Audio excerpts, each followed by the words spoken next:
देखिए, आप सब जानते हैं न्यायपालिका कैसे चलती है या न्यायपालिका की ताकत क्या है। डेमोक्रेसी के 3 पार्ट, लेजिस्लेचर है, आप चुन के भेजते हैं, कौन चुनता है? पब्लिक।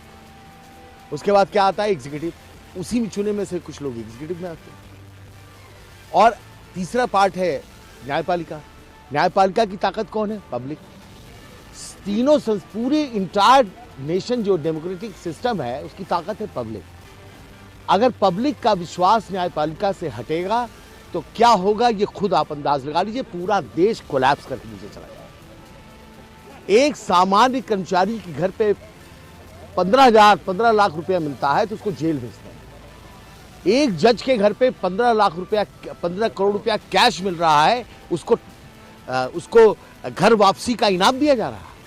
क्या हाईकोर्ट, इलाहाबाद हाईकोर्ट क्या डस्टबिन है, कचरा बिन है? करप्शन के खिलाफ हाईकोर्ट बार बिल्कुल स्ट्रांग फुटिंग पे खड़ा है। हम उसका स्वागत यहां नहीं होने देंगे। उनका ज्वाइनिंग अगर होती है, we will sine die the high court, lawyers will abstain from that. आगे देखिए, आज का ये जो अभी आपको फैसला है, जो हमने स्ट्रांग वर्ड में प्रोटेस्ट किया है, ये एग्जीक्यूटिव का डिसीजन है। We have got the power to protest. फैसला क्या होगा उसके लिए जनरल हाउस सोमवार को तय करेगी। बहुत बड़ी जनरल हाउस होने जा रही है जिसमें सारे लोग मिलकर ये तय करेंगे कि हमारी मांग क्या है।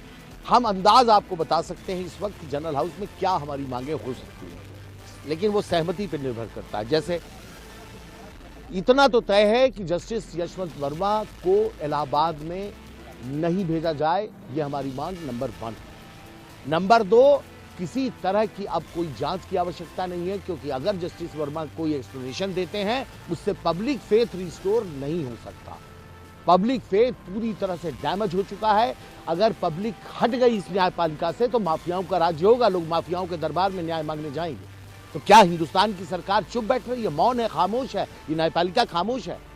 क्या पब्लिक फेथ बचाने की जिम्मेदारी सिर्फ लॉयर्स की है, जजेस की नहीं है? ऑनरेबल सुप्रीम कोर्ट ने जो ये कोलिजियम ने डिसीजन लिया है, हम उसके अगेंस्ट हैं, हम उसके खिलाफ प्रदर्शन करते हैं। वो ज्वाइनिंग यहाँ अगर होती है, उनका स्वागत यहाँ होगा तो हाईकोर्ट को हम साइन डाई क्लोज करेंगे। इम्पैक्ट ये समझिए कि फिर हाईकोर्ट में, उनके कोर्ट में, अदालत में अनिल तिवारी अगर बहस करने खड़े हैं तो अनिल तिवारी को ये लगेगा कि पता नहीं दूसरे साइड से कितना पैसा लिया है।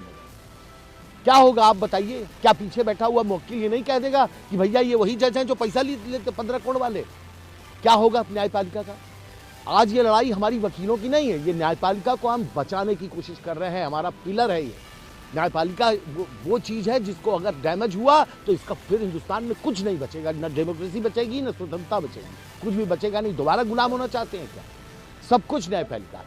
मेरी दूसरी बात यह है कि मैं तो एक स्टेप के आगे की बात कर रहा हूं। जस्टिस यशवंत वर्मा का न्यायपालिका में फर्दर बने रहना पूरे हिंदुस्तान के लिए बहुत बड़ा खतरा है, कलंक है। इसलिए उनको तत्काल प्रभाव से उनको रिजाइन कर देना चाहिए।